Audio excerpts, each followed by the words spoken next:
L-attakki kontinwi fuq l-awtorità tax-xandir mill-Partit Nazzjonalista kienu maħsuba biex iservu ta' intimidazzjoni fuq din l-istituzzjoni.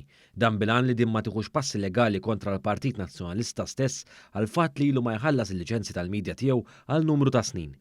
Sorsi fil-Partit Nazzjonalista kkonfermaw ma' News li l-istrateġija hi li l-awtorità tax-xandir tkun attakkata b'saħħa li ma bħala qabel xejn biex tiddeċiedi kif irid il-Partit Nazzjonalista iżda wkoll bilan li ma tuħux passi kontra l-medja tiegħu li ilha snin ma tħallas dak dovut minna skont il-liġi. Fuq quddiem ta' dan l-attakk hemm l-eks Ministru Francis Zamid Dimek u l-eks Segretarju Ġenerali Paul Borċ Olivier fil-Partit Nazzjonalista huma fdati jikkoordinaw l-attakk fuq l-awtorità u l-PBS fost oħrajn. Iżda, wara ħafna twissijiet biex is-sitwazzjoni tkun riżolta bil-kelma tajba, fl-aħħar ġimgħat l-awtorità tax-xandir kellha tmur il-qorti ħalli tiġbor il-flus dovuti għal liċenzji biex ikunu jistgħu jxandru l-istazzjonijiet nazzjonalisti, f'dan il-każ kważi 70,000 euro. L-awtorità resqet rikors fil-konfront tal-kumpanija Media Link li hi responsabbli mill-istazzjonijiet tal-Partit Nazzjonalista. Ma' rikors imressaq ġew annessi wkoll numru ta' invoices li jikkonfermaw dan kollu għax saħansitra imorru numru ta' snin lura.